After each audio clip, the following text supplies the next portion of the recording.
ఎలా ప్రభు యేసు గాయములను పరికించి చూడు, గాయాలలోని వేలు తాకించి చూడు, సందేహమేలా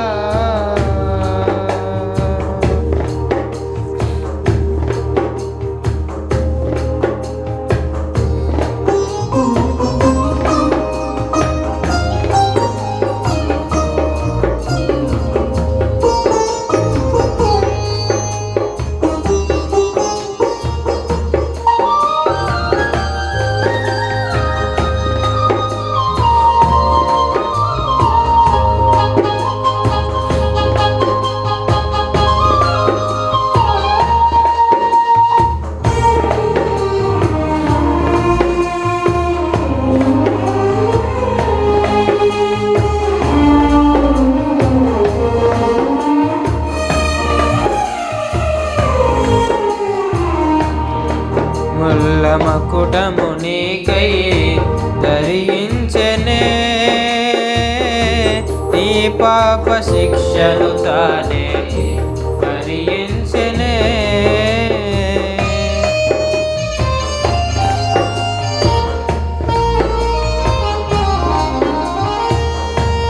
ఆ ముల్ల మకుటము నీకై ధరించెనే,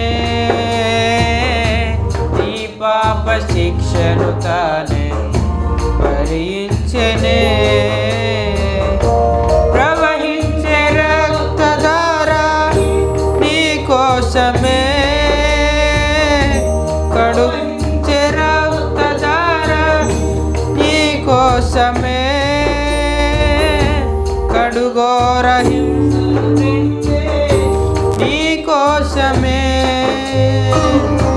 కడుగోర హింసలు పొందే నీ కోసమే. సందేహమేలా సంశయమదేలా,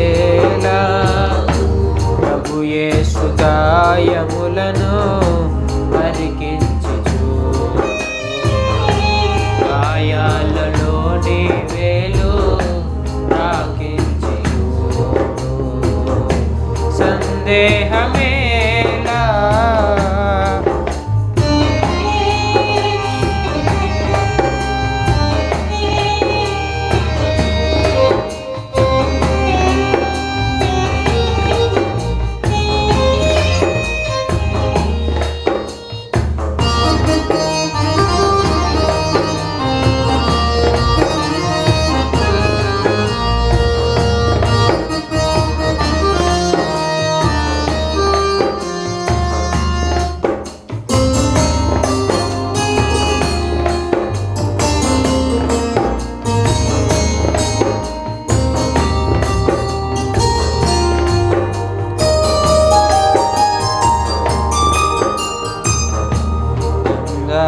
యేసుని నీవు మెరుగనందువు,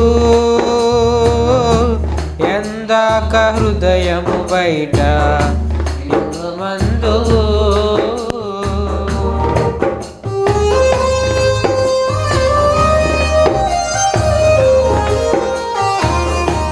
ఎందాక యేసుని నీవు ఎరుగనందువు,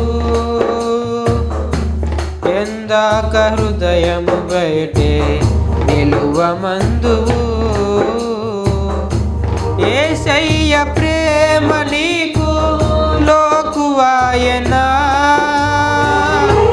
యేసయ్య ప్రేమ నీకు లోకువాయనా, యేసయ్య సిలువ సువార్త సులకనాయనా, యేసయ్య సిలువ సువార్త సులకనాయనా. సందేహమేలా సంశయమదేలా, ప్రభు యేసు గాయములను పరికించి చూడు, గాయాలలోని వేలు తాకించి చూడు, సందేహమేలా.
వీడజాలవా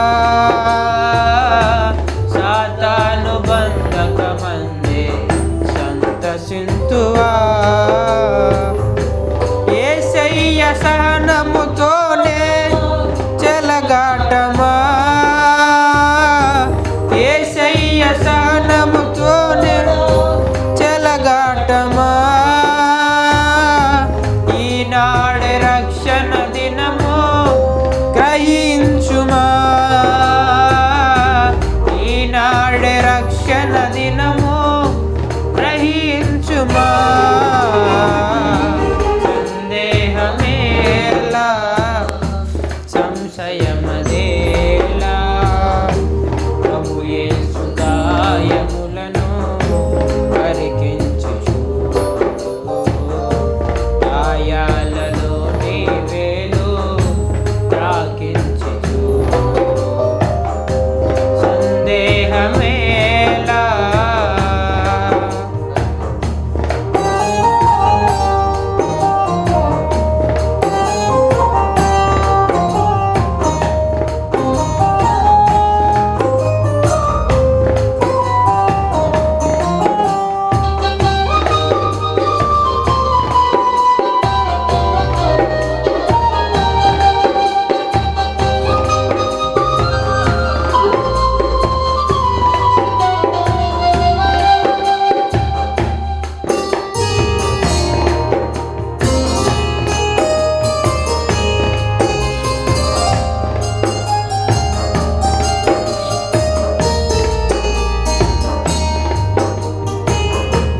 లోకాన ఎవ్వరు నీకై మరణించరు నీ పాప శిక్ష భరించ సహించరు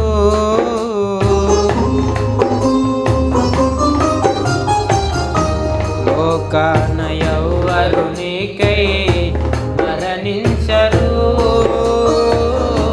నీ పాప శిక్ష భరించ సహించరు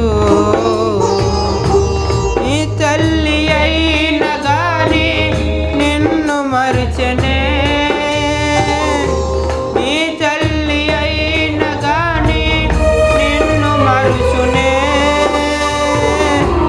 ఆ ప్రేమమూర్తి నిన్ను మరువజాలునా ఆ ప్రేమమూర్తి నిన్ను మరువజాలునా సందేహమేలా సంశయమదేలా ప్రభు యేసు గాయములను పరికించుచు గాయాలలో నీ వేలు తాకించుచు సందేహమేలా సంశయమదేలా ప్రభు యేసు గాయములను పరికించుచు గాయాలలో నీ వేలు తాకించుచు సంశయమేలా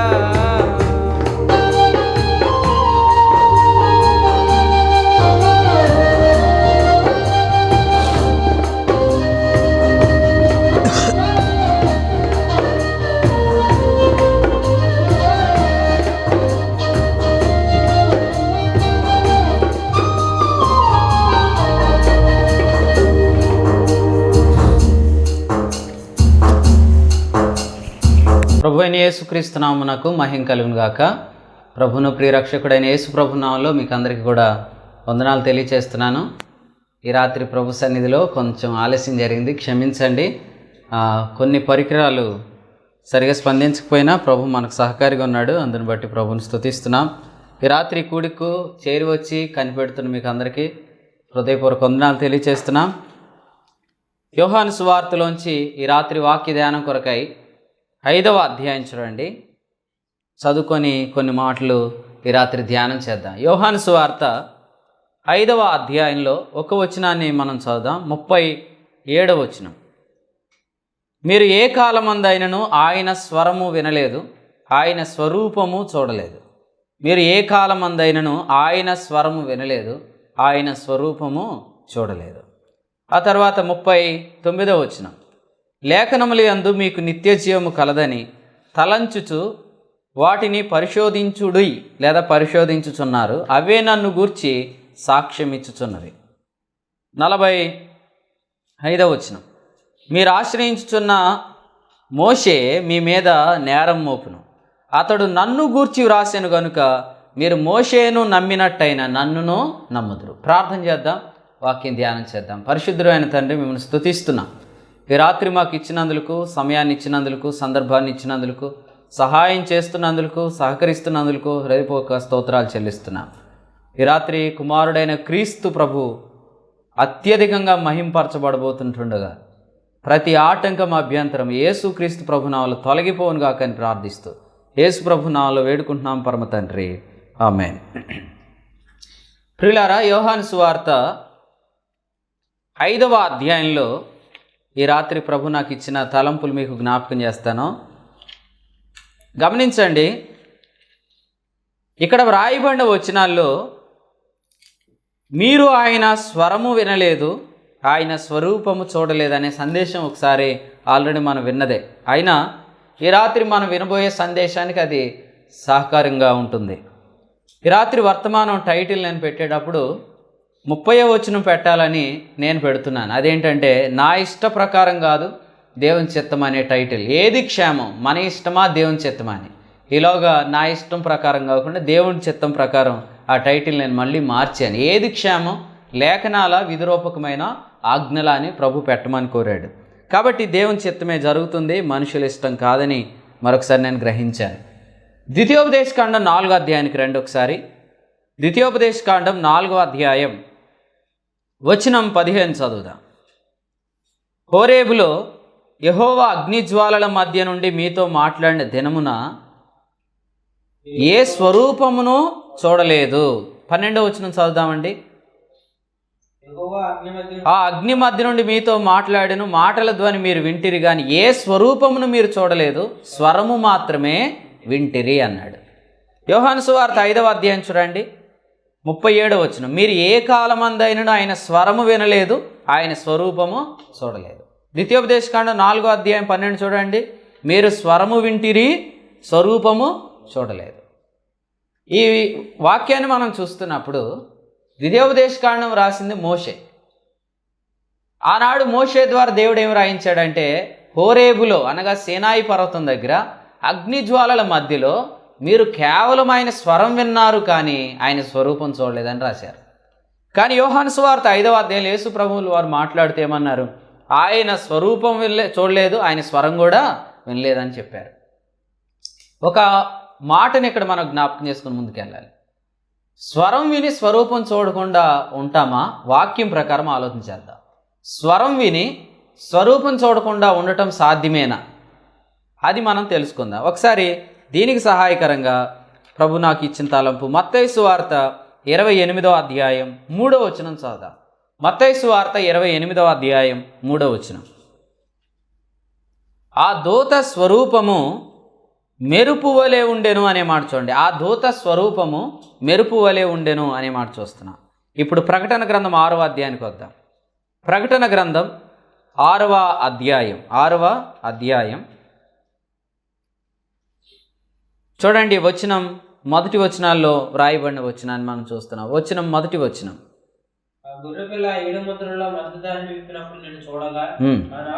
ఆ 4 జీవులలో ఒకటి రమ్ము అని ఉరుము వంటి స్వరంతో చెప్పటి వింటిని. సో ఈ మొదటి జీవే అక్కడ మత్తయి సువార్త 28లో కనబడుతుంది. స్వరూపం ఏమై ఉంది? మెరుపు. స్వరం ఏమై ఉంది? ఉరుము. కాబట్టి ఆడియో ఏమో ఉరుము, వీడియో ఏమో ఖచ్చితంగా కనపడుతుంది కదా. ఇక్కడ మెరుపు వంటి స్వరూపం, ఉరుము వంటి శబ్దం. ఉరుము గురించి, మెరుపు గురించి ఫిజిక్స్లో మనం ఆసక్తికరమైన విషయం ఏంటదేనంటే, ముందు ఉరుమా మెరుపా అని అడుగుతారు. ఇది అర్థం చేసుకోవడానికి అడుగుతారు. ఎందుకంటే ముందు ఎందుకు చాలాసార్లు మనకు ఉరుము వినపడకుండా మెరుపు కనబడింది, ఆ తర్వాత ఉరుము ఎందుకు వస్తుంది అంటే వాక్యం ఏం చెప్తుందో మనం చూస్తున్నప్పుడు యోహాను మొదటి పత్రిక 1వ అధ్యాయం 5 మనకు తెలుసు. దేవుడు వెలుగై ఉన్నాడు, ఆయనే శబ్దమై ఉన్నాడు. యోహాను సువార్త 1వ అధ్యాయం 1వ వచనంలో మనం చూస్తూ ఉన్నాం. కాబట్టి రెండు ఒకేసారి కలుగుతున్నాయి, కానీ ఒకటి ముందు వస్తుంది. ఎందుకంటే లైట్ వెలాసిటీ అనేది ఎక్కువ అని మనం ఫిజిక్స్లో నేర్చుకుంటాం. అయితే నేను అది జస్ట్ జ్ఞాపకం చేస్తున్నాను అంతే. 3 లక్షల కిలోమీటర్లు ఒక సెకండ్లో 3 × 10⁸ మీటర్/సెకండ్ వేగంతో వెలుగు ప్రవహిస్తుంది అనేది మనకు తెలుసు. ఇక్కడ స్వరూపం చెప్పాడు, స్వరం చెప్పాడు. కాబట్టి స్వరూపం ఉండి స్వరం ఉండకుండా ఉండేది అసలు కానే కాదు.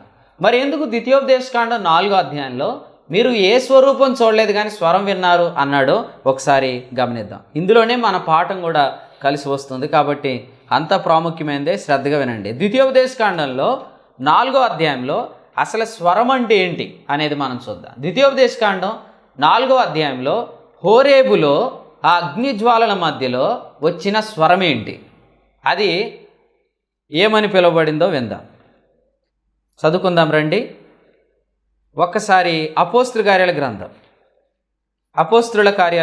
ఆ హోరేబులో ఆ సీనాయి పర్వతం దగ్గర ఆ వినబడిన స్వరం ఏంటి? 8వ అధ్యాయం 7వ అధ్యాయం అండి, క్షమించండి, 7వ అధ్యాయం వచనం 38. సీనాయి పర్వతం మీద తనతో మాట్లాడిన దేవదూతతోనూ మన పితరులతోనూ అరణ్యములో సంగమందు ఉండి మనకి ఇచ్చుటకు జీవవాక్యములు తీసుకొన్నవాడితడే అన్నాడు. కాబట్టి సీనాయి పర్వతం మీద విధిరూపకమైన ఆజ్ఞలు దేవుడిచ్చాడు. ఇది మనకు తెలుసు.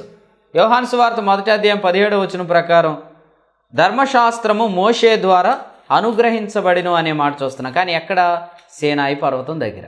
సో సీనాయి పర్వతం దగ్గర లేదా హోరేబు దగ్గర అగ్నిజ్వాలల మధ్యలో ఆయన ప్రత్యక్షమైనప్పుడు వారు ఆయన యొక్క ఆజ్ఞలు పొందుకున్నారు, విధిరూపకమైన ఆజ్ఞలు. సరే, ఒక ప్రశ్న, విధిరూపకమైన ఆజ్ఞలు ఆయన స్వరమా? ఒక ప్రశ్నగా మీరు రాసుకోండి. విధిరూపకమైన ఆజ్ఞలు ఆయన స్వరమా? ఒకవేళ హోరేబు దగ్గర విధిరూపకమైన ఆజ్ఞలు ఇచ్చాడు కదా, ఆ ఆజ్ఞలు దేవుని స్వరమైతే ఖచ్చితంగా యోహాను సువార్తలో యేసు ప్రభు చెప్పిన మాట నమ్మటానికి లేదు. ఎందుకు? ఏ స్వరూపం మీరు చూడలేదు, ఏ స్వరం వినలేదు అన్నాడు. కానీ ఇప్పుడు ప్రశ్న ఏంటంటే, విధిరూపకమైన ఆజ్ఞలు మనం వినటం దేవుని స్వరమా? ఒకసారి ఆలోచించేద్దాం రండి. నిర్గమాకాండం ప్రతి వచనం ప్రాముఖ్యమైందండి. మీరు ఎంత జాగ్రత్తగా వీటిని భద్రపరుచుకుంటే మనకంత క్షేమం. 40వ అధ్యాయం 20వ వచనం చూడండి. 40వ అధ్యాయం 20వ వచనం. మరియు యెహోవా మోషేకు ఆజ్ఞాపించినట్లు అతడు విధిరూపకమైన ఆజ్ఞలు కలిగిన రాతి పలకలు, వాటిని ఏమన్నాడు? శాసనములు అన్నాడు. ఈ శాసనములు తీసుకొని మందసములో ఉంచి మందసమునకు మోతకర్రలను దూర్చి దాని మీద కరుణాపీఠము ఉంచెను. వినండి, ఒకవేళ విధిరూపకమైన ఆజ్ఞలే దేవుని స్వరం అయితే వాటిని ఎందుకు మందసంలో పెట్టాడు? వాటికి ఎందుకు మోతకర్రలు దూర్చాడు? వాటిపైన కరుణాపీఠం ఎందుకు పెట్టాడు? ఓకే, మోతకర్రలు ఎందుకు దూర్చాడు అంటే కరుణాపీఠం జరిగిపోకూడదు కాబట్టి. ఎందుకు? సంఖ్యాకాండంలో 7వ అధ్యాయంలో లేవీయులలో 3 మనకు కనిపిస్తున్నారు. కహాతీయులు, గెర్షోనీయులు, మెరారీలు. వీరు లేవి కుమారులైన కహాతు, మెరారి, గెర్షోను వంశస్థులు. ఈ 3కి కూడా మందిరపు సేవను అప్పగించాడు. ఇందులో కహాతీయులు ఈ మందసాన్ని మోసేవారుగా ఉన్నారు. వారికి ఎద్దులు ఇవ్వలేదు, ఎద్దుల బండ్లు ఇవ్వలేదు. ఇది మనం గతంలో ధ్యానం చేశాం. వారికి ఎద్దులు ఇవ్వలేదు, ఎద్దుల బండ్లు ఇవ్వలేదు. ఎందుకు ఇవ్వలేదంటే కరుణాపీఠము జరిగిపోకుండా, అనగా ఎద్దుల బండి మీద తీసుకొస్తే కరుణాపీఠం జరిగిపోద్ది కాబట్టి జరిగిపోకుండా ఉండటానికే ఎద్దులను కానీ ఎద్దుల బండ్లను కానీ ఇవ్వలేదనే మాట మీరు కావాలంటే చూడండి. సంఖ్యాకాండం 7వ అధ్యాయంలో మీకు కనబడతా ఉంది. 9వ వచనం. సో దైవ గ్రంథంలో 2 సార్లు ఈ మందసాన్ని ఎద్దుల బండి మీద తీసుకొచ్చారు. ఒకటి సమూయేలు గ్రంథం 5వ అధ్యాయంలో ఫిలిస్తీన్లు దాన్ని బండి మీద పంపించారు. సో ఆ సమయంలో ఏం జరిగింది అంటే, మీరు అనుకోవచ్చు ఆ సమయంలో కరుణాపీఠం జరగలేదు, ఎద్దుకు కాలు అక్కడ జారలేదు, కాబట్టి ఎవరు అక్కడ కరుణాపీఠము తొలగించబడి లోపల ఉన్న ఆ శాసనాలు చూడలేదని మీరు అనుకోవచ్చు. క్షమించండి, సమూయేలు మొదటి గ్రంథం 6వ అధ్యాయంలో. కానీ ఈ భాగంలో క్లియర్గా ఒక సందేశం ఉంది. సమూయేలు మొదటి గ్రంథం 6వ అధ్యాయం 20లో బెత్షెమెసు వారు మందసంలో ఉన్న విధిరూపకమైన ఆజ్ఞలు చూశారు. ఎందుకంటే అది ఎద్దుల బండి మీద వచ్చింది కాబట్టి వారు కరుణాపీఠాన్ని తొలగించడానికి వారు ధైర్యం చేశారు. అది భుజాల మీద వచ్చుంటే ఓహో వీళ్ళు ఎందుకు భుజాల మీద తెస్తున్నారు, ఆ మోతకర్ల ఉద్దేశం ఏంటి, ఓహో కరుణాపీఠం జరగకూడదా, అంటే కరుణాపీఠం తొలగించి లోపల ఉన్న ఆజ్ఞలు చూడకూడదా అని వారికి అర్థమయ్యేది. కానీ అది ఎద్దుల బండి మీద వచ్చిన విధానాన్ని బట్టి అక్కడున్న బెత్షెమెషు వారు ఏం చేశారంటే ఫిలిస్తీన్ల ద్వారా వచ్చిన ఆ మందసం మీద ఉన్న కరుణాపీఠం తొలగిస్తే ఎంతమంది చనిపోయారండి ఆ రోజు? సమూయేలు మొదటి గ్రంథం 6వ అధ్యాయం 19లో ఎంతమంది చనిపోయారు? 50,070 మంది. 50,070 మంది అంటే ఎంతమంది అసలు ఆలోచించండి. ఎంతమంది ఎందుకు చనిపోయారు అనంటే వారు కరుణాపీఠం తొలగించి లోపల ఉన్న విధిరూపకమైన ఆజ్ఞలు చూసినందుకు. ఎందుకంటే రోమాపత్రిక 4వ అధ్యాయం 14-15 ప్రకారం ధర్మశాస్త్రం అనేది అతిక్రమాన్ని తెలియజేస్తుంది. ఇక్కడ విధిరూపకమైన ఆజ్ఞల్లో లోపం లేనైతే ప్రతిరోజు చెప్పుకుంటున్నాం మనం. అందులో అది పరిశుద్ధమైంది, నీతి కలిగింది, ఉత్తమమైంది. కానీ తిమోతి మొదటి పత్రిక 1:10 ప్రకారం దానిని ధర్మానుకూలంగా వినియోగించాలన్నాడు. అంటే దానిని చదవటం వరకు ఓకే, కానీ దానివల్ల బ్రతకటం అనేది తప్పు. ఎందుకంటే దానివల్ల ఎవరు నీతిమంతులుగా తీర్చబడు. రోమా 3:20. దానివల్ల పాపం అనగా ఇటుతో తెలియబడుతుంది. అంటే ఒకవేళ మనుషుడు దానివల్ల బ్రతకాలని ఆశపడటం, అదే కరుణాపీఠాన్ని తొలగించటం. అది మందస్సములో ఉన్నంత వరకు ప్రమాదం లేదు, కరుణాపీఠం కప్పినంత వరకు ప్రమాదం లేదు, మోతకర్రల ద్వారా అది నడిపించబడుతున్నంత వరకు ప్రమాదం లేదు. కరుణాపీఠం తొలగించబడుతుందంటే దానివల్ల బ్రతకటం అనేది ఆరంభమైందని అర్థం. దానివల్ల నీతిమంతులు అవ్వాలనేది ప్రారంభమైందని అర్థం. అప్పుడు పాపం తెలియబడిద్ది. పాపం తెలియబడిన తర్వాత ఉగ్రత వస్తుంది. అది రోమాపత్రిక 4లో చెప్తున్నాడు.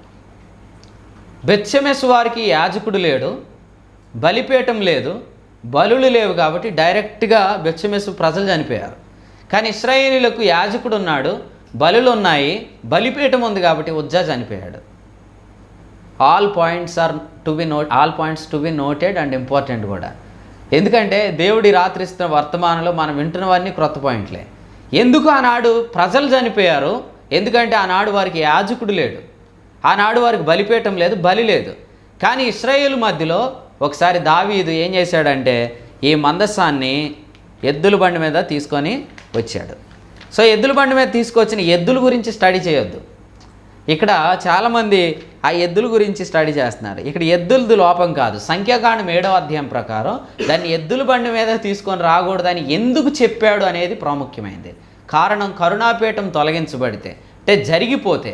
మీరు చూడండి నిర్గమాకాండంలో మందసం వెడల్పు, మందసం పొడుగు, కరుణాపీఠం వెడల్పు, కరుణాపీఠం పొడుగు ఒకటే. ఎందుకంటే అది కంప్లీట్గా ఆ విధిరూపకమైన ఆజ్ఞలు కప్పుతుంది. ఎందుకంటే దానివల్ల బ్రతకటం అనేది, దానివల్ల జీవించటం అనేది, దానివల్ల నీతిమంతులుగా తీర్చబడటం అనేది దేవుని చిత్తము కాదు, దేవుని సంకల్పం కాదు. దేవుని సంకల్పం ఏంటంటే మనం వింటున్న తిమోతి 2వ పత్రిక 3వ అధ్యాయం 14-15 salvation by faith not by the law. విశ్వాసం ద్వారానే రక్షణ, క్రియల మూలంగా నీతి కలగదు. కాబట్టి గలతీ 3:12 ప్రకారం ఈ విధిరూపకమైన ఆజ్ఞలు విశ్వాస సంబంధమైనవి కాదు కాబట్టి దాని ద్వారా మానవుడు బ్రతకాలని ప్రయత్నం చేస్తే ఉగ్రత అనేది మానవుని మీదకి వస్తుంది.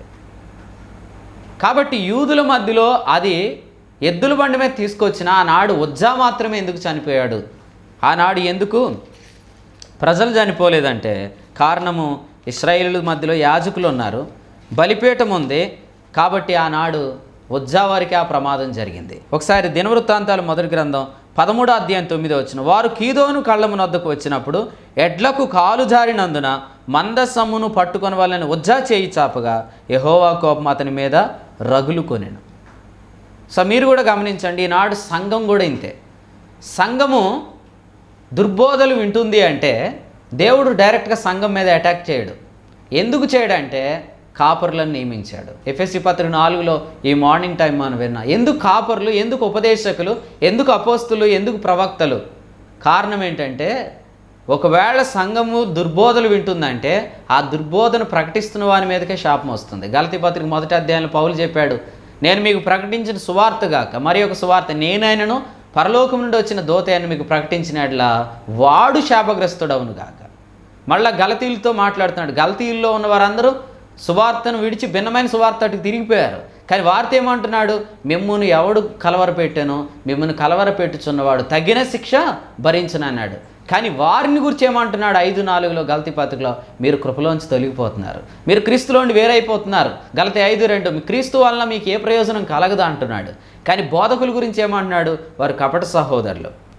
గలతీ 2:4 మిమ్మల్ని ఎవడో భ్రమ పెట్టాను. గలతీ 3:1 గలతీ 4 చెప్తున్నాడు, వారు మీ మేలు కోరి ఆసక్తి మిమ్మల్ని వెంటాడు వారు కారు, వారు మిమ్మల్ని బయటకు త్రోసివేయ మూసివేయ గోరుచున్నారు. గలతీ పత్రిక 5 సత్యమునకు విధేయులు కాకుండా మిమ్మల్ని ఎవడ అడ్డగించాను, మిమ్మల్ని కలవరపెట్టుచున్నవాడెవడు.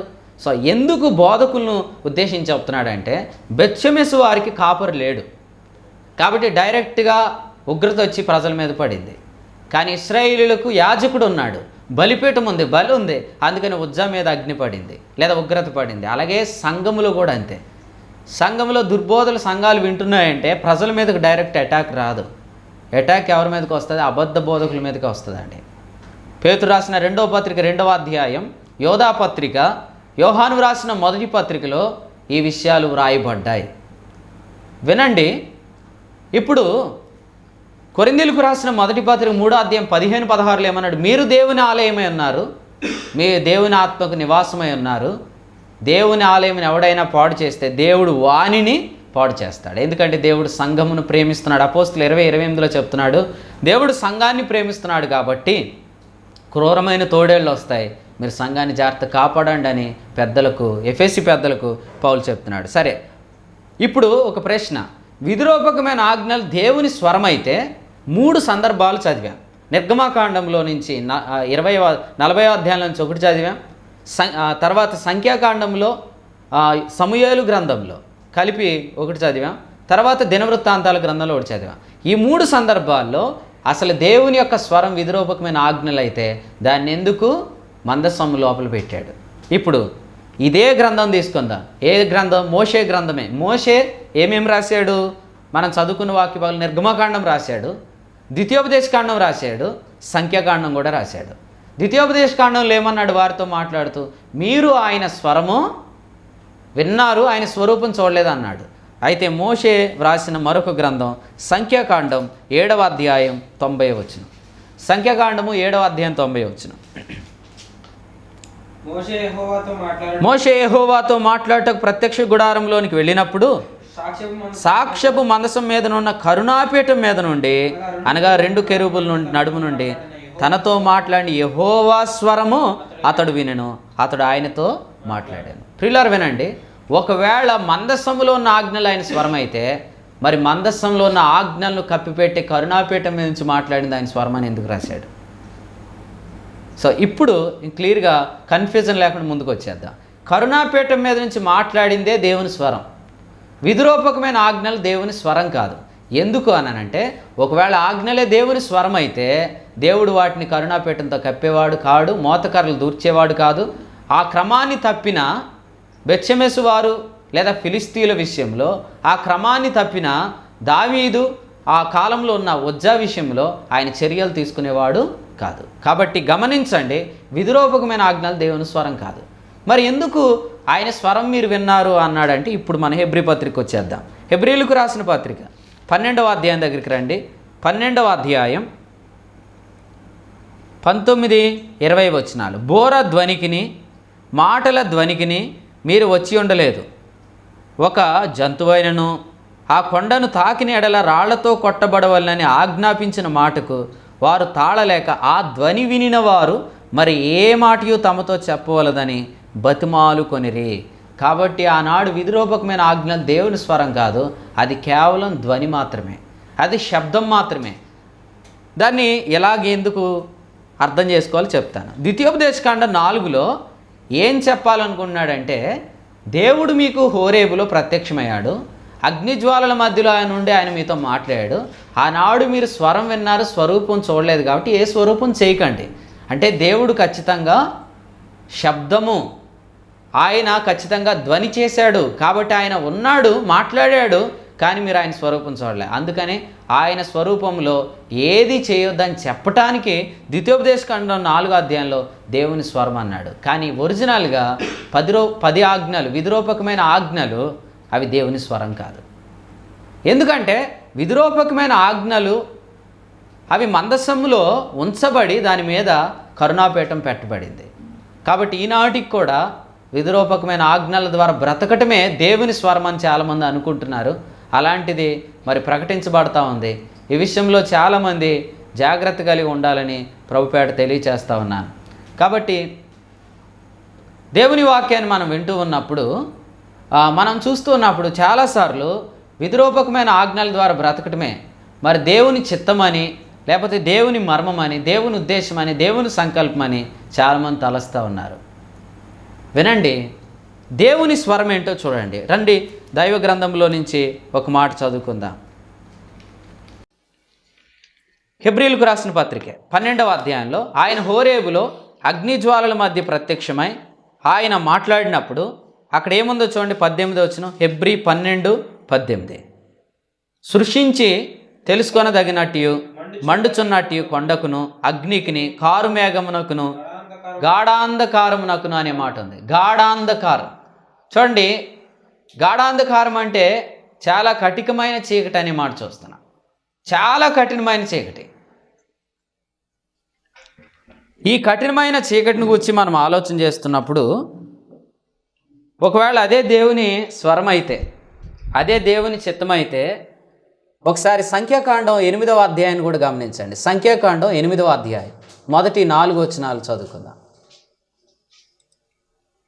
యెహోవా మోషేకు ఎలాగ సెలవిచ్చెను. ఎక్కడి నుంచి మాట్లాడుతున్నాడండి? కరుణాపీఠం మీద నుంచి. ఆనాడు విధిరూపకమైన ఆజ్ఞలు ఇచ్చినప్పుడు హోరేబులో నుండి మాట్లాడాడు. హోరేబులోంచి మాట్లాడినప్పుడు అక్కడ గాఢాంధకారం ఉంది. కానీ కరుణాపీఠం మీద నుండి మాట్లాడుతున్నప్పుడు ఏం జరిగిందో చూద్దాం, చదువుదాం. నీవు దీపములను వెలిగించినప్పుడు అన్నాడు. నువ్వు దీపములను వెలిగించినప్పుడు ఆ 7 దీపముల వెలుగు దీపవృక్షమునకు ముందు పడినట్లు వాటిని వెలిగించాలి. చదవండి. అహరోను అలాగు చేసెను.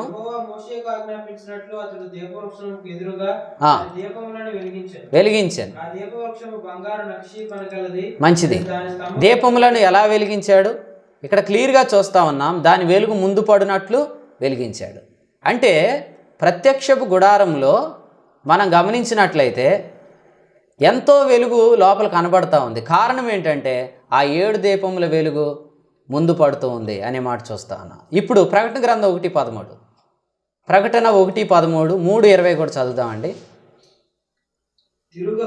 తిరుగగా 7 సువర్ణ దీప స్తంభములను, ఆ దీపస్తంభముల మధ్యను మనుష్య కుమారుని పోలిన ఒకరిని చూచితిని. ప్రకటన 3:20. ఓకే. ఎవడైనను నా స్వరం విని తలుపు తీసిన ఎడల. ఇక్కడ కూడా చూస్తూ ఉన్నాం. దైవ గ్రంథంలో 2 మాటలు మనం గమనిస్తూ ఉన్నాం. ఒకటి ప్రకటన గ్రంథం 1వ అధ్యాయం 13వ వచనంలో చూస్తున్నాం. రెండవదిగా ప్రకటన గ్రంథం 3వ అధ్యాయం 20వ వచనంలో చూస్తున్నాం. ఈ 2 వచనాల్లోంచి మనం గమనించినట్లయితే ఇక్కడ ఆయన స్వరం అంటే ఏంటో క్లియర్గా ఉంది. సంఖ్యాకాండం 8వ అధ్యాయం కానీ ప్రకటన గ్రంథంలో కానీ వెలుగు మనకు కనిపిస్తూ ఉంది. కాబట్టి గమనించండి, ఆయన మాట్లాడితే వెలుగే కలిగింది. కానీ హోరేబుల అగ్నిజ్వాలల మధ్యలో ఆయన ప్రత్యక్షమైనప్పుడు అక్కడ మనకు గాఢాంధకారం కనిపిస్తుంది, కారు మేఘం మనకు కనిపిస్తుంది. ఇంతకంటే క్లియర్ ఎవిడెన్స్ ఏం లేదండి. ఏది దేవుని స్వరం? మనం విధిరూపకమైన ఆజ్ఞల ద్వారా బ్రతకటం దేవుని చిత్తమా, లేదా మనము దేవుని స్వరం అంటే ఆ కరుణాపీఠం మీద నుంచి మాట్లాడేది ఏదైతే క్రీస్తును కేంద్రం చేస్తుందో అది దేవుని స్వరమా అర్థం చేసుకుందాం. ఇప్పుడు ముందుకొద్దాం. కరుణాపీఠం మీద నుంచి మాట్లాడుతున్నప్పుడు ఎవరు కనిపించారు?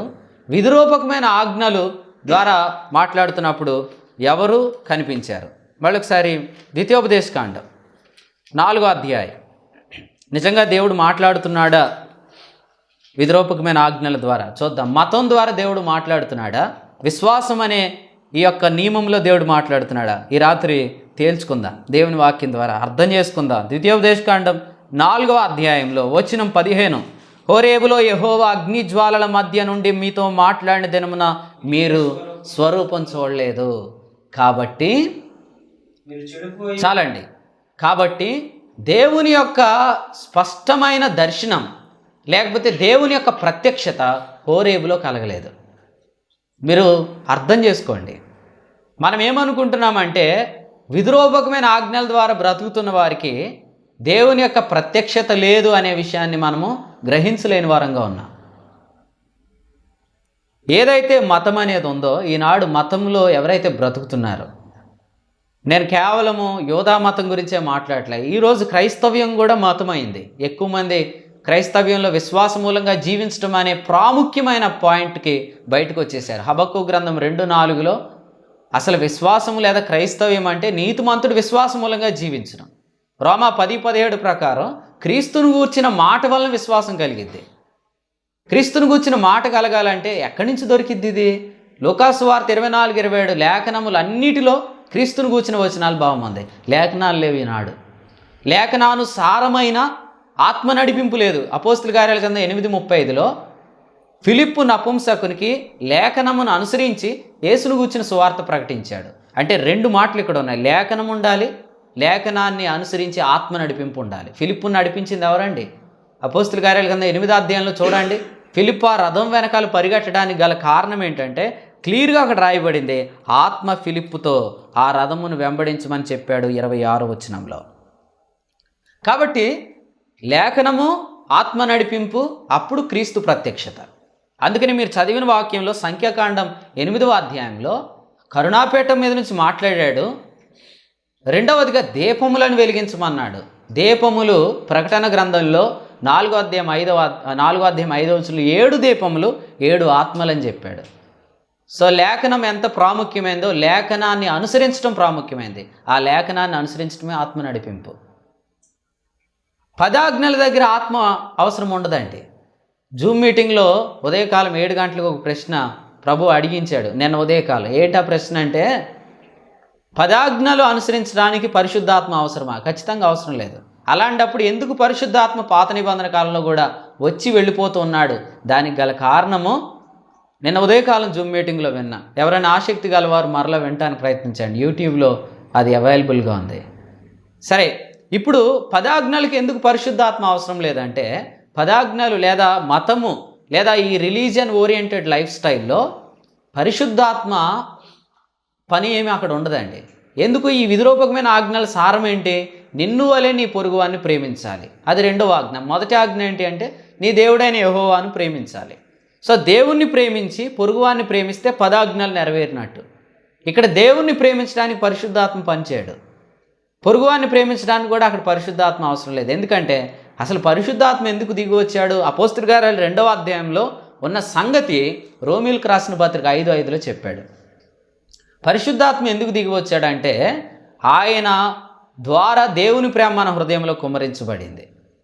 సో పరిశుద్ధాత్మ లేకుండా క్రీస్తునందు దేవుడు మనల్ని ఎంత ప్రేమించాడో మనం ఎరగలేం.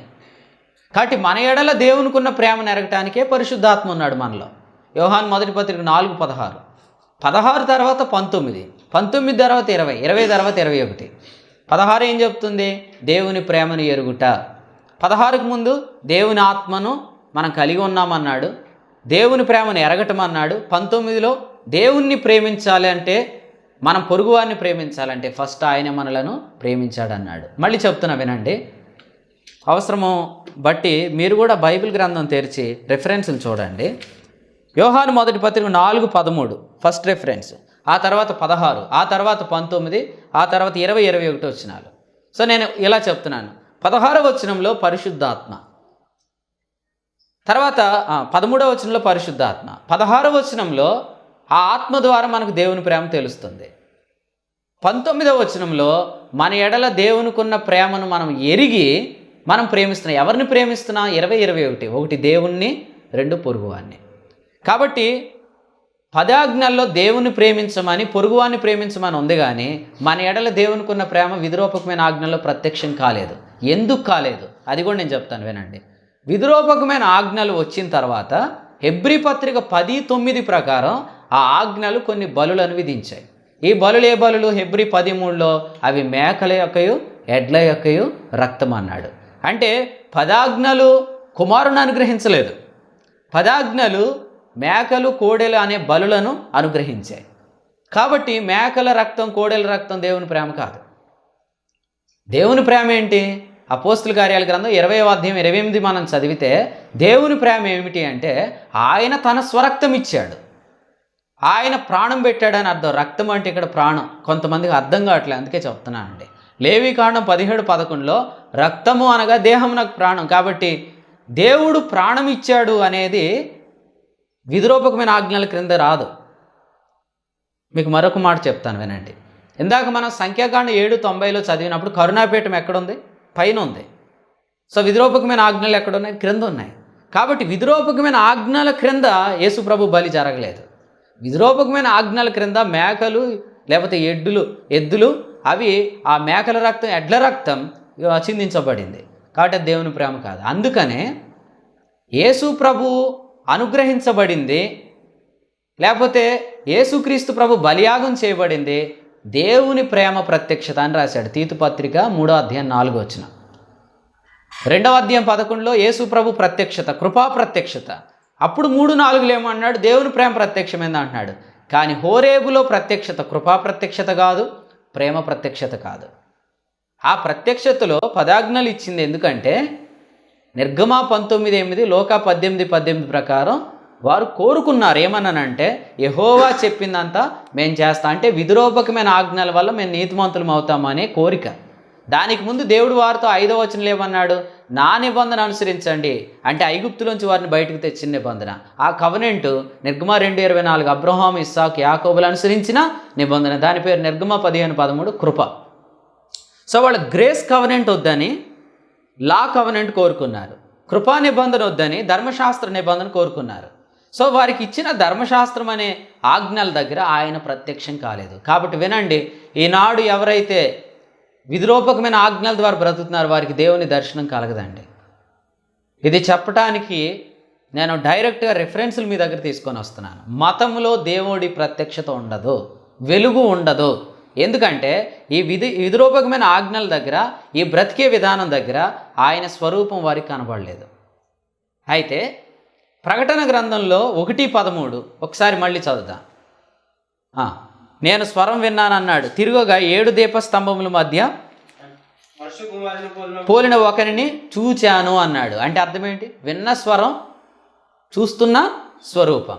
కాబట్టి వింటున్నది దేవుని స్వరమే అంటానికి, వింటున్నది దేవుని స్వరమే అంటానికి ఆధారం ఏంటంటే ఇక్కడ ఆయన స్వరూపం కనపడుతుంది. ఎక్కడ కనపడుతుంది? 7 దీపస్తంభముల మధ్య.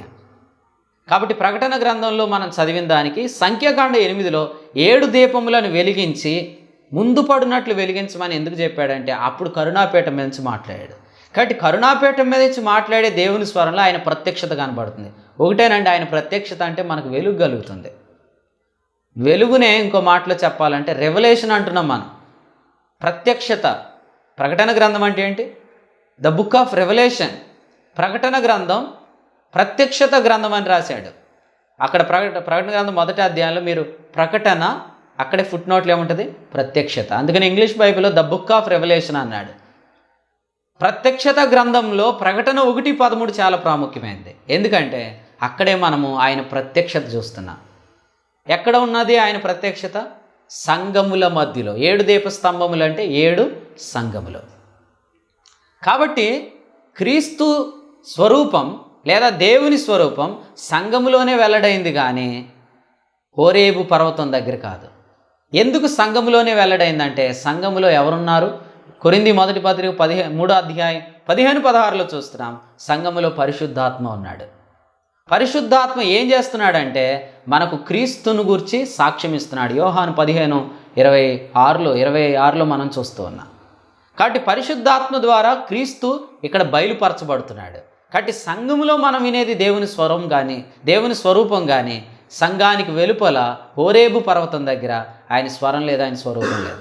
అలాగని సంఘాలన్నింటిలో దేవుని స్వరం ఉందని నేను చెప్పట్లేదు. ఎందుకంటే సంఘాలలోని కూడా కొరింథీ 2వ పత్రిక 11వ అధ్యాయంలో 3-4 వచనాల్లో చెప్తున్నాడు, సాతాను నీతి పరిచారకుల వేషం ధరించుకున్న దొంగ పరిచారకులను తీసుకొచ్చాడు. ఇది సాతాను కుయుక్తి అని చెప్తున్నాడు. అంటే సంఘములోనికి కూడా కరుణాపీఠం తొలగించే బోధలు వచ్చాయి.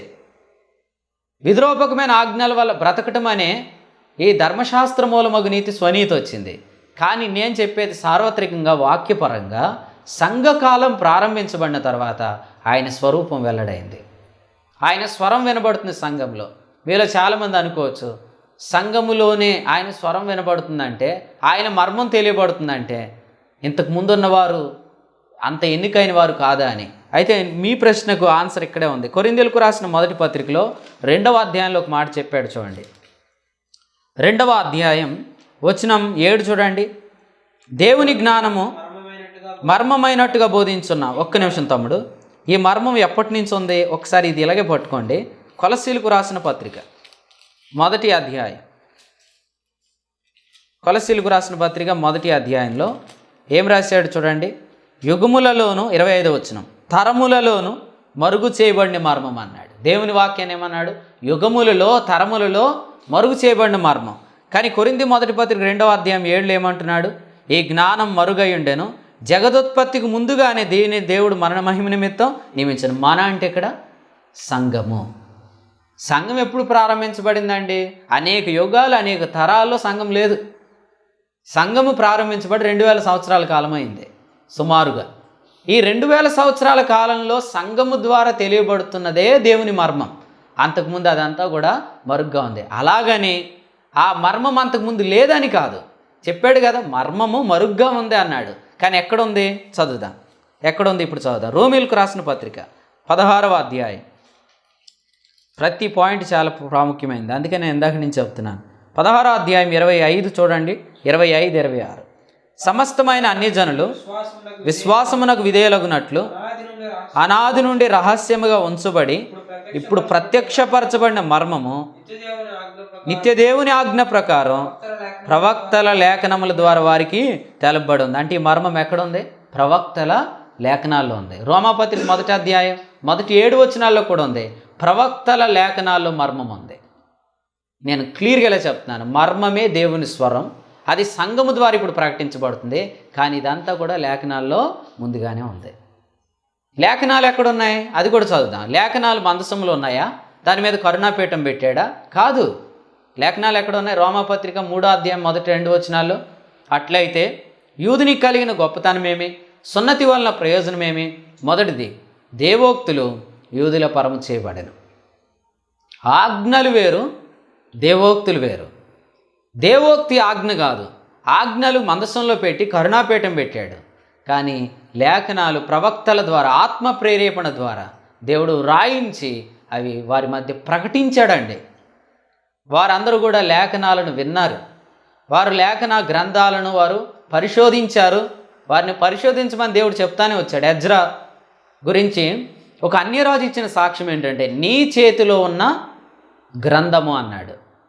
దానియేలు గ్రంథంలో బబులోను కాలంలో, మాదియా పారసీకుల కాలంలో కోరేషు వరకు వర్ధిల్లిన దానియేలు ఇర్మియా గ్రంథాన్ని చదువుతున్నాడు. దానియేలు గ్రంథం 9వ అధ్యాయంలో. గ్రంథాలను వారు పరిశోధించారు కాబట్టే నేడు సంఘము ద్వారా ప్రకటించబడుతున్న ఈ మర్మాన్ని వారు కూడా అనుసరించారు. కానీ వారున్న కాలంలో గలతీ 3:25 ప్రకారం ఈ మర్మం వెల్లడి అవ్వలేదు. కానీ వారు ఈ మర్మాన్ని అనుసరించారు. కాలేబు అనుసరించాడు, యెహోషువ అనుసరించాడు, దావీదు అనుసరించాడు, దానియేలు అనుసరించాడు. నేను కొన్ని ఎగ్జాంపుల్స్ చెప్తున్నాను. ఎందుకు ఈ సెలెక్టెడ్ ఎగ్జాంపుల్స్ చెప్తున్నానంటే చెప్తాను. కాలేబు అనుసరించాడు అనేది మనం చూస్తున్నాం కాబట్టి సంఖ్యాకాండంలో 14వ అధ్యాయంలో దేవుడే చెప్పాడు, కాలేబు నన్ను పూర్ణ హృదయంతో అనుసరించాడు. 8వ వచనంలో కాలేబు అన్నాడు, ఆయన మన యందు ఆనందిస్తే అన్నాడు. ఎబ్రీ 10:38, 11వ అధ్యాయం 5-6 వచనాల ప్రకారం ఆయన మన యందు ఎప్పుడు ఆనందిస్తాడు? విశ్వాస మూలంగా జీవించినప్పుడు. కానీ కాలేబు ఉన్న కాలంలో ఏ నిబంధన ఉంది? ధర్మశాస్త్ర నిబంధనే. కానీ వారు విధిరూపకమైన ఆజ్ఞల చేత బ్రతకలేదు, లేఖనములో ఉన్న విశ్వాసం చేత బ్రతికారు. ఇంకో సింపుల్ సీక్రెట్, యెహోషువ గ్రంథం 14కు వచ్చేస్తే అప్పుడు కాలేబు ఏమన్నాడు? కాదేషు బర్నియాలో నుండి మోషే నన్ను పంపినాడు, నాకు ఎంత బలమో నేటి వరకు నాకు అంత బలం. అప్పుడు నాకు 40 సంవత్సరాలు, ఇప్పుడు నాకు 85 ఇయర్స్, 45 ఇయర్స్ నా సంవత్సరాలు తరగలేదు అన్నాడు. మీరే చెప్పండి, విధిరూపకమైన ఆజ్ఞల క్రింద సంవత్సరాలు తరగవా?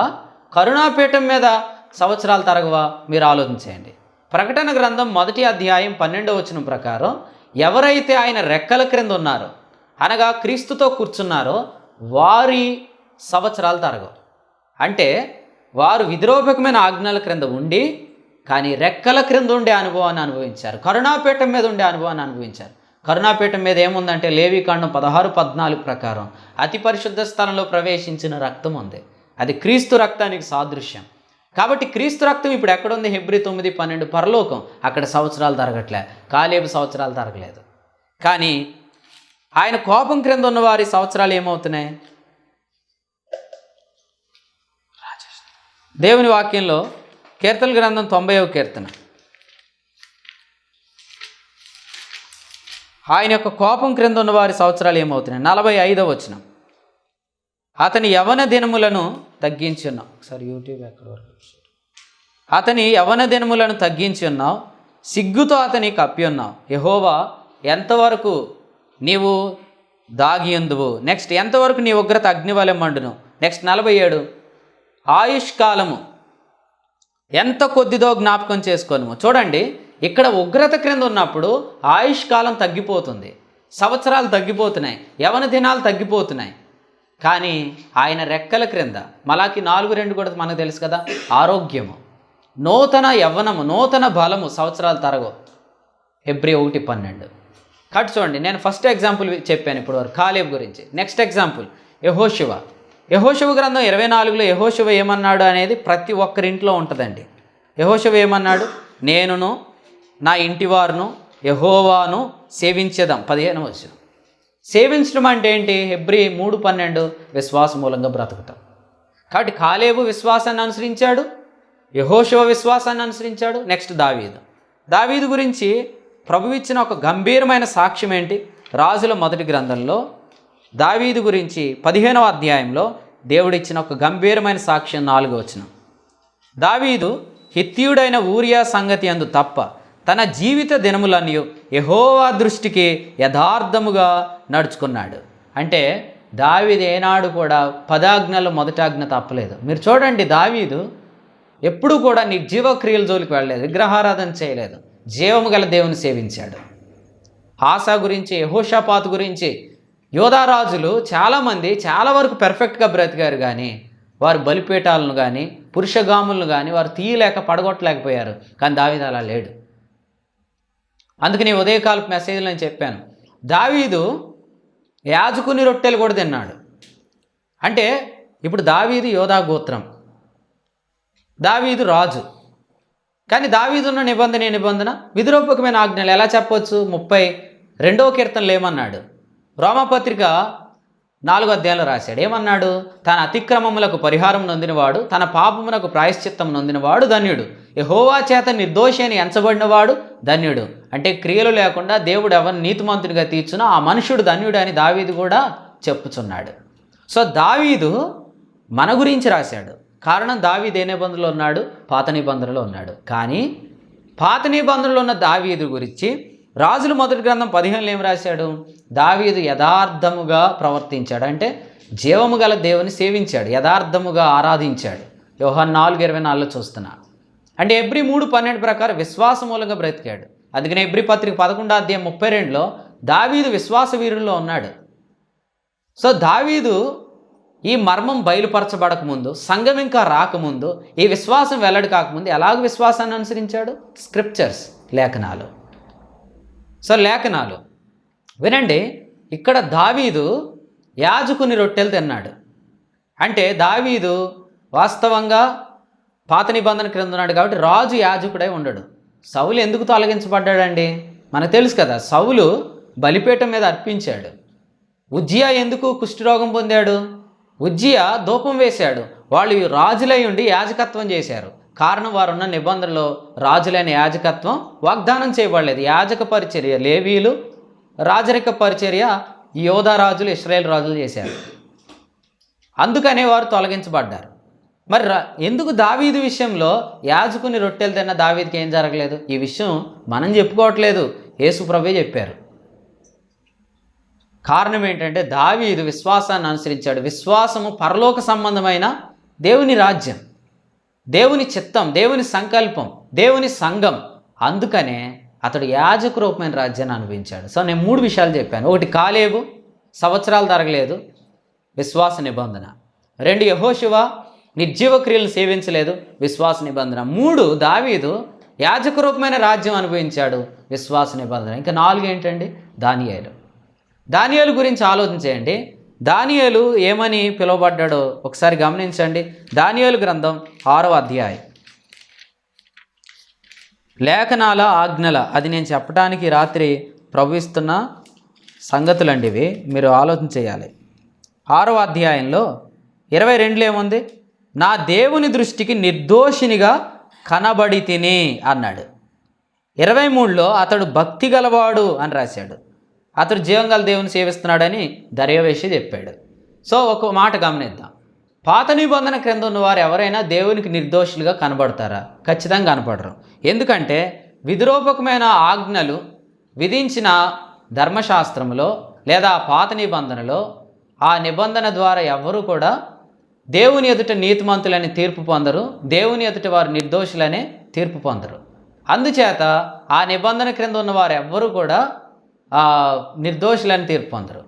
కానీ మరి దానియేలు ఎందుకు దేవుని ఎదుట నిర్దోషి అని ఎంచబడ్డాడంటే, దానియేలు గురించి మనం చూస్తున్నాం, ఆయన భక్తి కలిగి ఉన్నాడు అనే మాట మనం గమనిస్తున్నాం. ఆయన తన దేవుని ఎదుట భక్తి కలిగి ఉన్నాడు, అతడు నిర్దోషిగా బ్రతికాడు అనే మాట మనం గమనిస్తున్నాం. కాబట్టి ఈ రాత్రి వాక్యం వింటున్న ప్రియమైన వారులారా, దానియేలు కూడా గ్రంథాలనే పరిశీలన చేశాడు. విధిరూపకమైన ఆజ్ఞల వల్ల ఆయన ఏమి దేవుని ఎదుట నిర్దోషి కనబడేవాడు కాదు, భక్తి మర్మ అనుసరించేవాడు కాదు. తిమోతి మొదటి పత్రిక 3వ అధ్యాయం 15-16 వచనాల ప్రకారం, 9వ వచనం ప్రకారం భక్తి మర్మాన్ని కేవలం పవిత్రమైన మనస్సాక్షి గలవాడు మాత్రమే అనుసరించగలడు. ఆ పవిత్రమైన మనస్సాక్షి ఈ ఆజ్ఞల క్రింద మనకు దొరకదు. ఎందుకంటే ఆ రక్తం పాపములను జ్ఞాపకానికి తీసుకొని వస్తూ ఉంది. సో ఇది క్లియర్గా 4 క్యారెక్టర్స్ ద్వారా మనం అర్థం చేసుకుంటున్నాం. సో ఇప్పుడు మనం అర్థం చేసుకోవాల్సింది ఏంటంటే, సంఘము ద్వారా మాత్రమే దేవుని స్వరం వినబడుతుంది, దేవుని స్వరూపం కనబడుతుంది. కానీ సంఘకాలానికి ముందే సంఘం ద్వారా వెల్లడవుతున్న ఈ మర్మం లేఖనాలలో ఉంది. ఆ లేఖనాలను వారు పరిశోధించారు. అందుకనే యేసుప్రభు ఏమన్నారు? యోహాను సువార్తలు 5వ అధ్యాయంలో, అప్పటికి ఇంకా సంఘం ఏర్పడలేదు, అప్పుడు ఇంకా సంఘము రాలేదు, విశ్వాసం రాలేదు. విశ్వాసం రాలేదని ఎక్కడుంది? గలతీ 3:25లోనే ఉంది, 3:23లో ఉంది. అయితే అప్పటికే యేసుప్రభు ఏం చెప్పారు? యోహాను సువార్త 5వ అధ్యాయం 39వ వచనం, లేఖనముల యందు మీకు నిత్యజీవము కలదని తలంచుచు వాటిని పరిశోధించుడి, అవే నన్ను గూర్చి సాక్ష్యమిస్తున్నాయి. కాబట్టి యేసుప్రభు ఏం చెప్పారంటే, మీరు లేఖనాలను పరిశోధించండి, మీరు లేఖనాలను పరిశోధించండి, అవే నన్ను గూర్చి సాక్ష్యం ఇస్తున్నాయి. సంఘము రాకముందే, విశ్వాసం ఇంకా రాకముందే, గలతీ 3:23లో చెప్పాడు, విశ్వాసం రాకముందే అంటే పరిశుద్ధాత్మ ఇంకా రాకముందే చాలా క్లియర్గా రాయబడింది. ఏమన్నానంటే, ఆయనను గుర్చిన సాక్ష్యము లేఖనాల్లో ఉంది. ఇప్పుడు ఒక ప్రశ్న, ఇప్పుడు యూదులు అస్తమాట ఏమంటారంటే, మేము మోషే శిష్యులమా అంటారు. వారు లేఖనాలను బట్టి అంటున్నారా, ఆజ్ఞలు బట్టి అంటున్నారా? మీరు ఆన్సర్ చెప్పండి. వారు విధిరూపకమైన ఆజ్ఞలను బట్టి మోషే శిష్యులం అనుకుంటున్నారా, లేదా వారి దగ్గర ఉన్న లేఖనాలను బట్టి వారు మరి శిష్యులని అనుకుంటున్నారా? ఒకసారి ఆలోచించండి. మనం చదువుకుందామండి. యోహాను సువార్త 9వ అధ్యాయం, యోహాను సువార్త 9వ అధ్యాయం 28వ వచనం, అందుకు వారు, నీవే వాని శిష్యుడవు, మేము మోసే శిష్యులము అంటున్నారు. అంటే వీళ్ళు మోసే శిష్యులని ఎందుకు అంటున్నారు? కారణం యోహాను సువార్త 8వ అధ్యాయంలో వచనం 5 అండి. అట్టి వారిని రాళ్ళు రువ్వి చంపవాలని ధర్మశాస్త్రంలో మోసే మనకు ఆజ్ఞాపించాను అంటున్నారు. సో వీళ్ళు మోసే శిష్యులని ఎందుకు చెప్పుకుంటున్నారంటే, మోసే ఇచ్చిన ఆజ్ఞల ద్వారా. సో వీళ్ళు విధిరూపకమైన ఆజ్ఞలను బట్టి మేము మోసే శిష్యులము అంటున్నారు. కాబట్టి వీళ్ళందరూ మోషేను ఎందుకు ఆశ్రయించారంటే, ఆజ్ఞల కోసం ఆశ్రయించారు. కానీ యేసుప్రభు ఏమంటున్నారు? యోహాను సువార్త 5వ అధ్యాయం 45వ వచనం, మీరు ఆశ్రయించుచున్న మోషే మీ మీద నేరం మోపును, అతడు నన్ను గూర్చి వ్రాసెను అనే మాట చూస్తా ఉన్నా. అతడు నన్ను గూర్చి వ్రాసాను. కాబట్టి మోషే వ్రాసింది నన్ను గూర్చి అన్నాడు. మళ్ళీ ఒక ప్రశ్న, మోషే యేసుప్రభుని గురించి ఎక్కడ రాశాడు? ఆజ్ఞల్లో రాశాడా? 10 ఆజ్ఞల్లో యేసుప్రభుని గురించి మోషే రాశాడా? అసలు 10 ఆజ్ఞలు రాసింది కూడా మోషే కాదు, మోషే ద్వారా అనుగ్రహించబడ్డాయి, కానీ ఆజ్ఞల్లో యేసు ప్రభుని గురించి రాయబడ్డాయి. యేసు ప్రభుని గురించి ఎక్కడ రాయబడింది? మోషే యొక్క గ్రంథంలో రాయబడింది, లేఖనాల్లో రాయబడింది. ఆదికాండం, నిర్గమకాండం, లేవీకాండం, సంఖ్యాకాండం, ద్వితీయోపదేశకాండం, కీర్తనల గ్రంథాన్ని కూడా యోహాను సువార్త 15లో ధర్మశాస్త్రం అన్నాడు. ఎందుకంటే అందులో ఉన్న 5 స్కందాలు కూడా ఈ 5 గ్రంథాలను తెలియచేస్తూ ఉన్నాయి. సో ఇప్పుడు హెబ్రీలకు రాసిన పత్రికలోంచి ఒక మాట చెప్పుకుందాం. ఈ రాత్రి యూట్యూబ్లో వచ్చే లైవ్ ఒక్క 10 నిమిషాలు లేటుగా వస్తుందండి. దయచేసి ఆ లైవ్ కొరకు కనిపెడుతున్న వారు గమనించండి. కొంచెం ఈ రాత్రి సిస్టమ్ ప్రాబ్లం పెట్టింది, అందుకనే కొంచెం లేట్ అవుతుంది. అయినా కూడా ప్రభు సహాయం చేస్తాడు. యోహాను సువార్త హెబ్రీ పత్రిక 10వ అధ్యాయంలో వచ్చి ఒక మాట చదువుకుందాం. 10వ అధ్యాయం వచనం 7 అండి. అప్పుడు నేను గ్రంథపు చుట్టలో నన్ను గూర్చి వ్రాయబడిన ప్రకారము అన్నాడు. సో యేసు ప్రభుని గురించి ఎక్కడ రాయబడింది? గ్రంథములో వ్రాయబడింది, ఆజ్ఞల్లో కాదు, విధిరూపకమైన ఆజ్ఞల్లో కాదు. కాబట్టి వారు మోషేని ఎందుకు ఆశ్రయించారంటే ఆజ్ఞల కొరకు ఆశ్రయించారు. కానీ నేడు మనము ఎందుకు క్రీస్తును ఆశ్రయిస్తున్నామంటే ఆజ్ఞల కొరకు కాదు, లేఖనమేమి చెప్పుచున్నది. రోమాపత్రిక 4వ అధ్యాయం. కాబట్టి మీరు ఇప్పటికీ మందిరాలకు వచ్చేది ఎందుకు వస్తున్నాము? సంఘానికి ఎందుకు వెళ్తున్నాం? దేవుని స్వరం వినటానికా, లేదా మన విధిరూపకమైన ఆజ్ఞల వల్ల బ్రతకటానికా?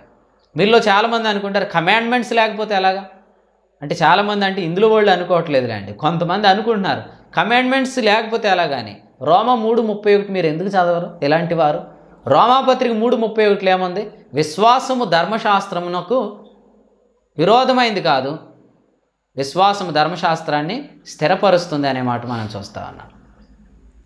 కాబట్టి ప్రియులారా, విశ్వాసం ద్వారా ధర్మశాస్త్రము స్థిరపరచబడుతుందే కానీ విశ్వాసం ధర్మశాస్త్రానికి విరోధమైంది కాదు అనే మాట మనం చూస్తా ఉన్నాం. తమ్ముడు ఒకసారి చదువుమా. రోమాపత్రిక 3వ అధ్యాయం 31వ వచనం. విశ్వాసము ద్వారా ధర్మశాస్త్రమును నిరర్ధకం చేయుచున్నామా? అట్లనరాదు.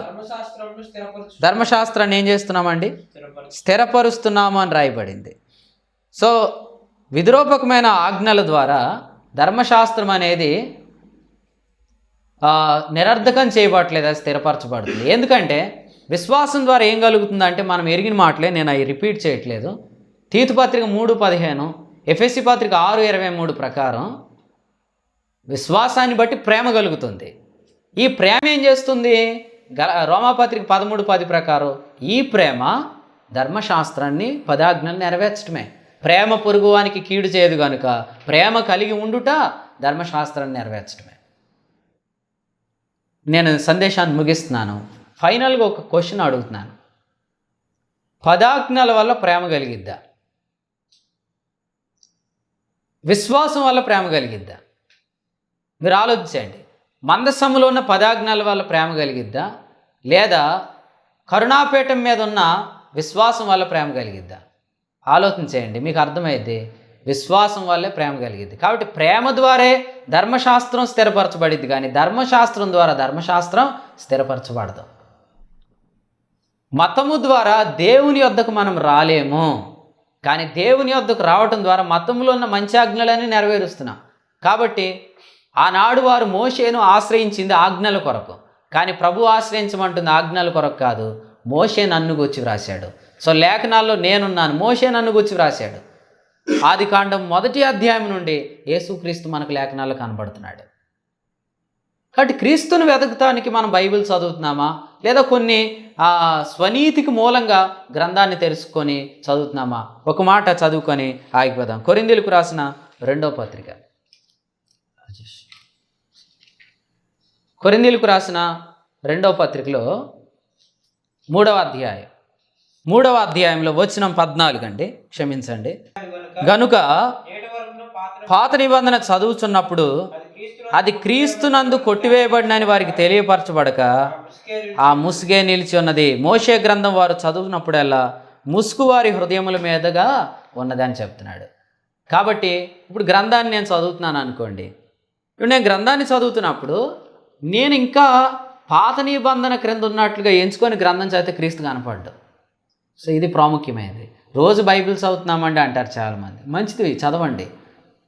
రోజు మేము మీటింగ్కి వెళ్తున్నామంటే మంచిదే, కానీ అసలు పాత నిబంధన క్రీస్తునందు కొట్టివేయబడిందనే గ్రహింపు రాకుండా గ్రంథం చదివినా మనం మీటింగ్కి వెళ్ళినా ఆనాడు వారు మోషేని ఆశ్రయించినట్టుగానే ఉంటుంది.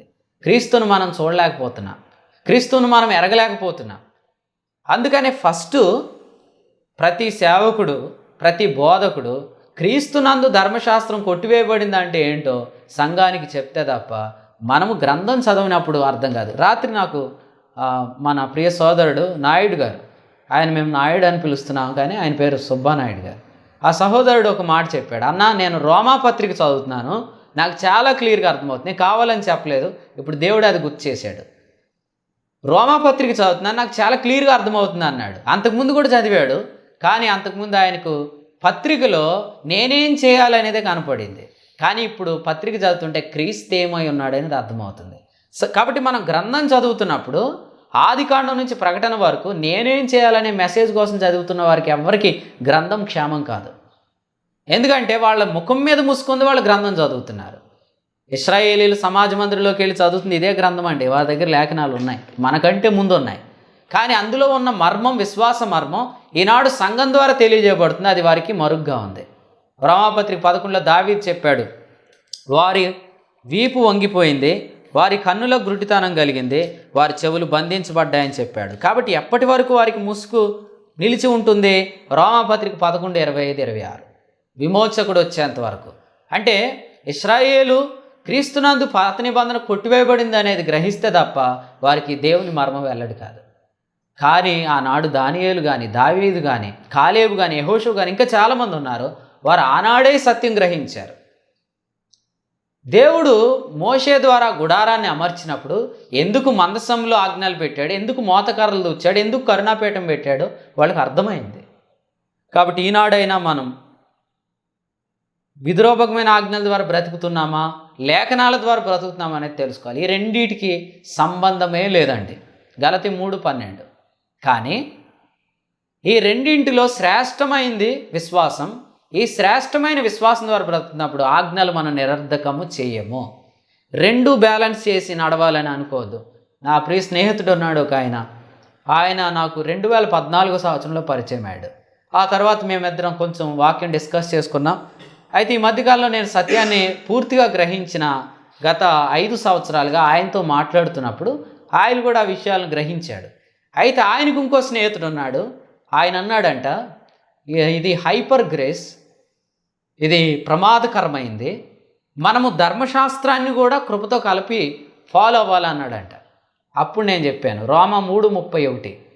వెంటనే నా స్నేహితుడు భద్రపరచబడ్డాడు. ఈనాటికి కూడా చాలామంది కలవరపరచబడుతుంది. ఎందుకంటే దేవుని యొక్క కృప అంటే ఇది ధర్మశాస్త్రానికి విరోధమైంది, ఆ రూల్స్ అండ్ రెగ్యులేషన్స్ ఉండకపోతే ఎలాగనుకుంటున్నారు. కమాండ్మెంట్స్ మనం చేయలేం. గ్రేస్ అనేది మనం లీడ్ చేస్తున్నప్పుడు కమాండ్మెంట్స్ అనేవి మనలో జరుగుతున్నాయి. విశ్వాస మూలముగా బ్రతుకుతున్నప్పుడు విశ్వాసమును బట్టి ప్రేమ, ఆ ప్రేమ విధిరూపకమైన ఆజ్ఞలను నెరవేరుస్తోంది. కాబట్టి 2 విషయాలు వినండి. ఏది క్షేమం? ఏది క్షేమం అంటే 10 ఆజ్ఞలు ఆయన కరుణాపీఠంతో కప్పాడంటే అది క్షేమం కాదని అర్థం. ఏది క్షేమం అంటే ఆ కరుణాపీఠం మీద నుంచి ఆయన మాట్లాడుతున్నాడు.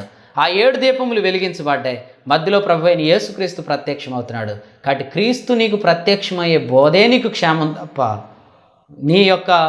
నీవేమై ఉన్నావు, నీవేం చేయాలనే బోధ నీకు క్షేమం కాదు. అసలు వాస్తవంగా విశ్వాసం అనేది ఎక్కడి నుంచి స్టార్ట్ అవుతుందంటే గలతీ 2:20, నేను చనిపోయాను, నేను క్రీస్తుతో సిలువేయబడ్డాను. రోమా 6:2. కాబట్టి క్రీస్తే నా యందు జీవించున్నాడు. ఆయన ఏమై ఉన్నాడో తెలియజేయడానికి పరిశుద్ధాత్మ నాలో ఉన్నాడు. మీలో ఒక డౌట్ రావచ్చు, ఆ డౌట్ కూడా క్లియర్ చేసి నేను ప్రార్థన చేస్తాను. కొంతమంది అనుకుంటారు, వాక్యం విన్న తర్వాత నేనేం చేయాలో నాకు తెలియకపోతే, నా లోపాలు నాకు తెలియకపోతే ఎలా అంటారు. ఎందుకు తెలియాలి? ప్రశ్న. ఎందుకు తెలియాలి? నేను బాగా బ్రతకాలనే కదా, నేను సరిగ్గా ఉండి నా లోపాలు సరిచేసుకోవాలనే కదా. అందుకనే వాక్యానికి ముందు కూడా ప్రార్థన చేసేవాళ్ళు ఏమంటారు, ఏ రోజు వర్తమానంలో నేను నా లోపాలు తెలియచే నేనేం చేయాలో చెప్పంటారు. ఇది తిమోతి 2వ పత్రిక 3వ అధ్యాయంలో లేఖనము సరిచేయటకు, ఖండించుటకు అనే దాంతో కలిపొద్దండి. ఇక్కడ మీరు ఏమంటున్నారు, ఏం ప్రార్థన చేస్తున్నారు అనేది ఖచ్చితంగా అది లూకాసు వార్త 18:18, నిర్గమ 19:8. ఇప్పుడు మీ ఇంటెన్షన్ ఏంటి? మంచి బ్రతుకు బ్రతకాలి, లోపాలు తెలుసుకొని చేయకూడదనే కదా. మరి కొరింథీ 2వ పత్రిక 3:18 అది ఆల్రెడీ కలుగుతుంది చూడండి అక్కడ. కొరింథీ 2:13 3:18లో ఎప్పుడైతే మనం క్రీస్తుని గురించి వింటున్నామో, ఆయన మహింపరచబడుతున్నాడో, ఆయనను మనం ప్రతిఫలింపజేస్తున్నామో, ఆయన పోలికలోనికి మార్చబడుతున్నాం. ఆయన పోలిక అంటే ఏంటి? ఇష్టానుసారంగా బ్రతకటమా? కాదు కదా. అందుకనే నేను మారాలంటే నా లోపాలు తెలియాలి, నేనేం చేయాలో తెలియాలి అనేది కాదు. నేను మారాలంటే క్రీస్తు మహింపరచబడాలి, క్రీస్తు కనబడాలి. ఆయన కనబడితే ఆ 7 దీపస్తంభముల మధ్య ఆయన చూస్తుంటుండగా నేను ఆయన పోలికలోనికి మార్చబడతాను. ప్రభు ఈ తలంపులు మన కొరకై దీవించునుగాక. ఆమేన్. పరిశుద్ధుడు అయిన తండ్రి, ఈ రాత్రి చాలా ఆటంకాలు అయినను యేసుక్రీస్తుని మాకు కనుపరిచారు. తేటగా మేము చదివిన లేఖన వచనాలు మా ప్రియులకు మేలు కలుగునుగాక అని యేసు ప్రభునామములో ప్రార్థిస్తూ, యూట్యూబ్లో అలాగే దేవోక్తి టీవీ ఛానల్లో ప్రారంభించబడిన పరిచర్య నాన్న, మరి అది కొనసాగుతుంటుండగా అనేకులు దాన్ని విని మేలు పొంది భాగ్యం దయచేయమని, మీరు మాకు ఇచ్చిన సోషల్ మీడియాని బట్టి అలాగే టీవీ పరిచర్ని బట్టి నానా జూమ్లో జరుగుతున్న కూడికలను బట్టి మీకు స్తోత్రం చెల్లిస్తూ, సహకరిస్తున్న ప్రతి సహోదరుని బట్టి నానా ప్రార్థన చేస్తున్న ప్రతి సహోదరుడు సహోదరిని బట్టి స్తోత్రం చెల్లిస్తూ, ఈ రాత్రి వర్తమానమైన మా ప్రియులందరికీ క్షేమం కలుగునుగాకని యేసుక్రీస్తు ప్రభునామమున వేడుకుంటున్నాము తండ్రి. ఆమెన్. ఆమెన్.